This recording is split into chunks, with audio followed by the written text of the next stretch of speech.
Tout un rayon, le Mac du vélo pour tous. Toutunrayon.com. La suite du Mag du vélo pour tous aujourd'hui avec le rendez-vous de tout ce qui fait avancer la mobilité de demain. C'est le tour de roue de Tout un rayon qui met en valeur les initiatives locales, les acteurs du cycle et pas seulement des projets d'aujourd'hui et de demain. Rendez-vous sur toutunrayon.com si vous souhaitez nous en proposer. D'ailleurs, n'hésitez pas. Aujourd'hui, nous avons le plaisir de recevoir Isabelle Test. Bonjour. Bonjour. Bienvenue ici. Vous êtes membre du collectif Paris sans voiture. Est-ce que vous pouvez nous rappeler qu'est-ce que Paris sans voiture et quel est ce collectif ?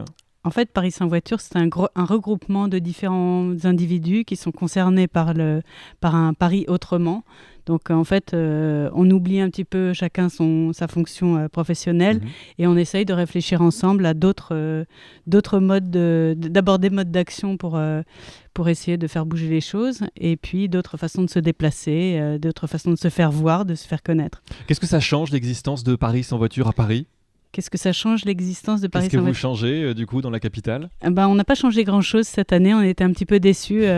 Probablement qu'on a manqué de communication, en fait on n'a pas été assez relayés.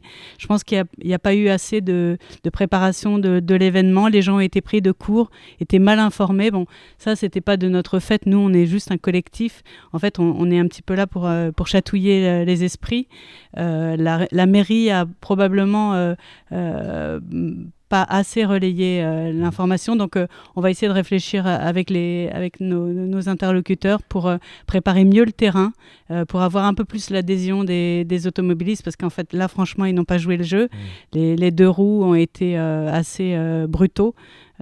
Et donc, pour nous, c'était un petit peu un sentiment mitigé. Il y a eu des très beaux moments, de très belles perspectives, la Concorde sans voiture, les Champs-Élysées, évidemment, c'est assez symbolique, mais le reste de Paris a été encombré. Enfin, c'était compliqué. Il y avait beaucoup d'agressivité de la part des automobilistes. Donc, ce dimanche 25 septembre n'a pas été à la hauteur de vos attentes ? Non, on était déçus. Bon, d'abord parce qu'on avait prévu une grande parade sans moteur, qui n'a pas pu se faire à cause du plan Vigipirate. Et donc, on avait décoré des vélos, on avait préparé tout ça depuis très longtemps. On avait tout un attirail de vélos spectaculaires et de choses qui roulent sans dégager de mauvaises de CO2 et tout ça. Voilà, l'énergie humaine. Et bon, ça a pas pu se faire, donc un peu pris de court. On a fait ce qu'on a pu dans différents endroits, mais on était un peu déçus. Objectif du coup pour la 3e édition ? Mieux préparer ensemble. Je pense qu'il faut communiquer, préparer les esprits, essayer de bien s'entendre, de bien expliquer aux gens à quoi ça sert, ce qu'on a envie de faire.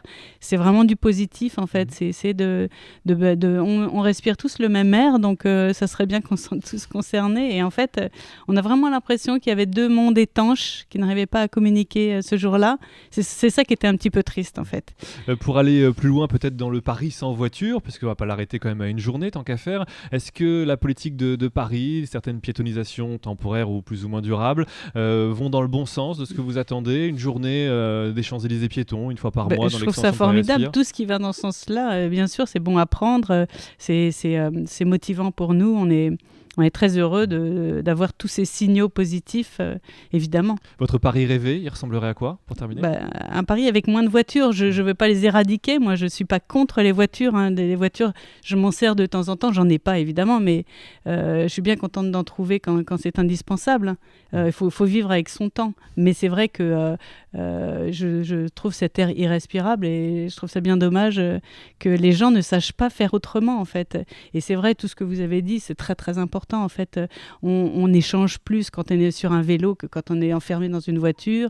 On consomme différemment. On est beaucoup plus dans le lieu. On l'investit beaucoup plus quand on est dans les mobilités douces. Moi, je suis très marche à pied aussi. Je ne suis pas que vélo. Merci en tout cas de nous avoir éclairé, Isabelle Test, sur le collectif Paris sans voiture. Rendez-vous sur parissansvoiture.fr pour suivre l'actualité et s'investir à vos côtés naturellement. Retrouvez le Mac du vélo pour tous sur toutunrayon.com.